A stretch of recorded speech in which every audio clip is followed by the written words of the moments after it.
నేను కూడా ఒకసారి ఉపవాస ప్రార్థనలో దేవుణ్ణి అడిగినప్పుడు ఒక దర్శనాన్ని చూపించి ఉన్నాడు. అన్నదంటే పరిస్థితి, మేము ఇద్దరము కూడా ఉద్యోగాలు ఆపేసి కొన్ని నెలలుగా దేవుని సేవ చేయాలని పాటుపడుతూ తిరుగుచూ ఉన్న సమయములో అన్నీ కూడా ఉన్నవన్నీ కూడా అయిపోయి ఉన్నవి.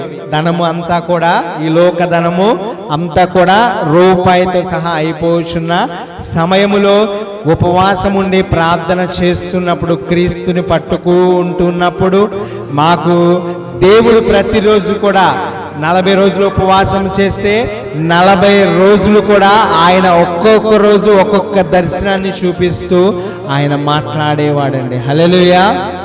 ఏ రోజు కూడా విడిచిపెట్టాల. మొదటి రోజు మొదలుకొని చివరి రోజు వరకు కూడా ఒక్కొక్క దర్శనం ఒక్కొక్కటిగా వివరిస్తూ ఉండేవాడు, చెబుతూ ఉండేవారు, తెలియజేస్తూ ఉండేవాళ్ళు, చూపిస్తూ ఉండేవాళ్ళండి. హల్లెలూయా.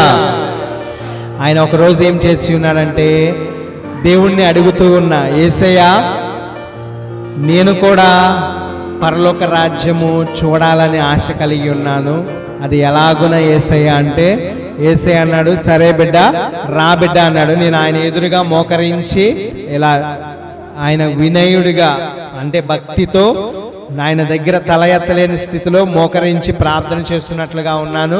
అయితే యేసయ్యమన్నాడంటే రా బిడ్డ అని చెప్పేసి 2 చేతులు ఇలా జాపి ఉన్నాడు. జాపినప్పుడు నేను పైనుంచి కింద వరకు కూడా తెల్లని ఆకారమును మాత్రమే, వెలుగును మాత్రమే చూస్తున్నా. ఒక మనిషి పోలికలో వెలుగు, అది పరిశుద్ధమైన వెలుగు, ఈ లోకములో చూడని వెలుగు, ప్రకాశవంతమైన వెలుగు, చూస్తుంటే ఆకర్షణీయముగా మనము ఆకర్షించే వెలుగుగా, ఆ వెలుగు పరిశుద్ధమైన వెలుగుగా ఉన్నదండి. హల్లెలూయా. అలా చూస్తున్న సమయంలో ఆయన ఏమంటే పిలుస్తూ ఉన్నారు యేసయ్య.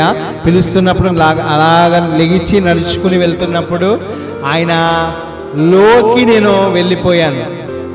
ఆయన పిలుస్తున్నప్పుడు ఇలా ఉన్నాడు అనుకోండి యేసయ్య, ఆయన హృదయం దగ్గర నుంచి ఇలాగున లోపలికి వెళ్ళిపోతే యేసులో నుంచే పరలోకానికి ఏ మనిషి అయినా చేరుకోగలడు. హల్లెలూయా.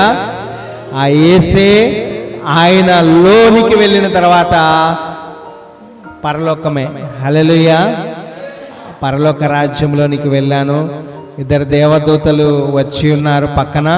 అయితే మొదటిగా అక్కడ నేను చూసినప్పుడు 24 పెద్దలని చూస్తూ ఉన్నాను. సింహాసనం ఉంది, 24 పెద్దలు ఉన్నారు. వారు కూర్చుని చూస్తూ ఉన్నాము కదా, ఇలాగనే వారు కూడా 24 పెద్దలు అలాగ నుండి ఎదురు చూస్తున్నారు. తర్వాత మరలని ఇంకొక ప్లేస్కి దేవదూతలు తీసుకువెళ్ళినప్పుడు అక్కడ తండ్రి, కుమార, పరిశుద్ధాత్మ రూపంలో గొర్రె పిల్లను చూసి ఉన్నాను. కుమారునిగా, పరిశుద్ధాత్ముడిగా పావురపు రూపాన్ని చూసి ఉన్నాను. మరి ఒకటి సింహాసనములో కూర్చుని ఒక వ్యక్తి వెలుగుగా, ప్రకాశవంతముగా, కొన్ని వేల కిలోమీటర్ల దూరములో వెలుగుగా చూస్తూ ఉన్నానండి. హల్లెలూయా. హల్లెలూయా. ఆ వెలుగు దగ్గరకు వెళ్ళాలంటే ఇంకా ప్రయాణం ఉన్నదని దేవుడు అప్పుడు నాకు తెలియజేసి ఉన్నాడు. హల్లెలూయా. ఆ వెలుగు ఎలాగున ఉంటుందంటే, ఇలాగున దూరముగా కొన్ని వేల కిలోమీటర్ల దూరములో పరిశుద్ధాత్ముడును కుమారుని క్రీస్తును చూస్తూ ఉన్నాను దగ్గరగా.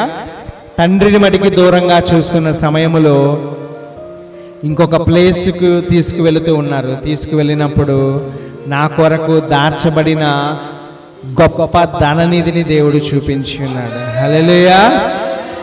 మనుషులందరి కొరకు దాస్తున్న గొప్ప ధననిధిని కూడా దేవుడు చూపించాడండి. హల్లెలూయా. ఎలాగున ఉన్నాయంటే, మనం ఇక్కడ అంటే చిన్న చిన్న ఉంగరాలు ఇవి పెట్టుకుంటామండి. ఒక ఉంగరము కొండంత ఉంటుంది, మన ఏళ్ళకి ఎంత ఉంటుంది? కొండంత ఉంటుంది.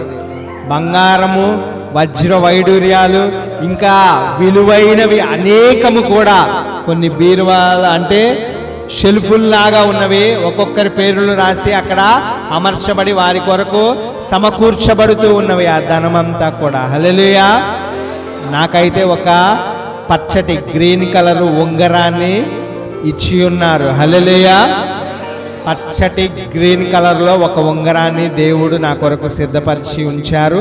ఇంకను కొంత సంపద ఉన్నది, అవన్నిటిని కూడా చూపించి ఉంచి నా ప్లేస్లో, నా యొక్క సెల్ఫ్లో నా పేరుతో అమర్చబడటం జరిగి ఉన్నదండి. హల్లెలూయా. మీ కొరకు కూడా గొప్ప ధననిధిని దేవుడు ఉంచి ఉన్నాడండి. హల్లెలూయా.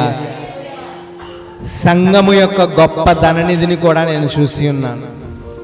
మనం ఇప్పుడైతే ఒక 4-5 కుటుంబాలతో మనము ఆరాధిస్తూ స్తుతిస్తూ ఉన్నాము. కానీ దేవుని దగ్గరికి వెళ్ళినప్పుడు అనేక రకములైన జాతి వారిని, అనేక రకములైన కలర్లు కలిగిన వారిని, అనేక రకములైన ఖండాల వారిని, అనేక రకములైన దేశాల వారిని అందరినీ కలుపుకుని ఒక ద్వారము గుండా పరలోకములో ఒక స్థానములో ఒక గదిలాగా, పెద్ద గది, అది చెప్పలేనంత గది, ఆ గదిలోనికి ఒక్కొక్క సంఘము ఒక్కొక్క డోర్లో నుంచి వస్తూ ఉన్నది.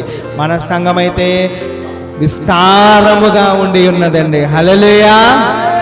ఆ విస్తారమైన సంఘము దేవుని ఎదుట నిలబడి ఉన్నారు. ఆ మన సంఘములో అనేక మంది కూడా తెల్లని వస్త్రముల చేత ఉతకబడి, యేసు రక్తము చేత కడగబడి, క్రీస్తు ముందు నిలుచుని ఆయన ఇచ్చిన గొప్ప ధననిధిగా ఏమి చెబుతున్నాడంటే మన సంఘమే గొప్ప ధననిధి. హల్లెలూయా. హల్లెలూయా. అనేక మందికి ఆశీర్వాదం కరముగా మన సంఘము ఉండాలని దేవుడు చెప్పి ఉన్నాడండి. హల్లెలూయా. మన ఇంట్లో కూడా ఆయన ఉంటే, విశ్వాసము కలిగి నీవు జీవిస్తే నిన్ను కూడా ఎలాగున మారుస్తాడంటే నువ్వే గొప్ప ధననిధిగా మారిపోతావండి. హల్లెలూయా. నీలో నుంచి ఆశీర్వాదము వెళ్ళే విధముగా నీవు వెళితే మా కుటుంబాలు, అయ్యా నువ్వు ఒకసారి వచ్చి ప్రార్థన చేయాలని బ్రతిమిల్లి ఆడుకునేవారు అనేక కుటుంబాలుగా మార్చబడుతూ ఉంటారండి. హల్లెలూయా. నిన్నే గొప్ప ధననిధిగా ఈరోజు దేవుడు మార్చునుగాక. హల్లెలూయా.